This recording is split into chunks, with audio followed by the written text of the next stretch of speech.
At 0340 hours on November 14, 1942, Chief Petty Officer Warrant Engineer James Calloway stood ankle-deep in oily bilge water aboard the crippled USS Barton somewhere in the Coral Sea. 29 years old. 14 years in naval engineering. 0 functioning deck guns. The Japanese had seen to that.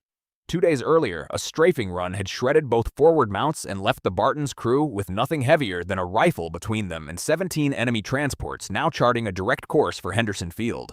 The nearest Allied destroyer was 6 hours out. Air support, grounded by weather. Without a working gun, those ships reached Guadalcanal by dawn. Calloway didn't wait for orders. He descended into the engineering hold and started pulling.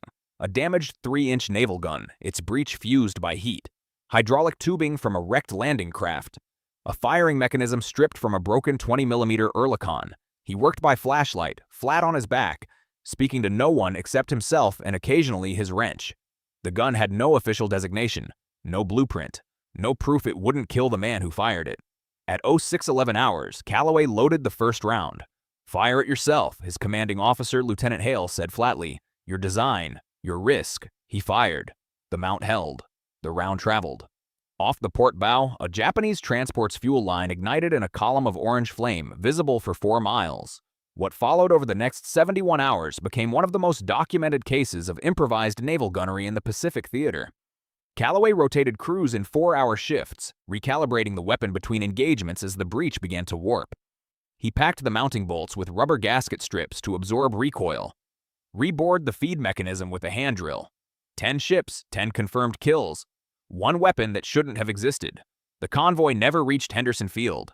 Calloway received no medal. The official report called it small arms and improvised ordnance.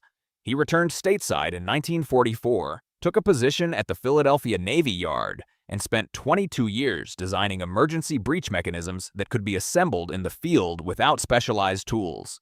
His notes surfaced in a Naval Institute archive in 1987. 45 years after he built a gun from scrap and changed the outcome of a battle the history books barely mention. The ships went down, the field held, the engineer went back to work. If this story moved you the way it moved us, hit that like button, subscribe for more forgotten stories, drop a comment telling us where you're watching from. Thank you for keeping these memories alive.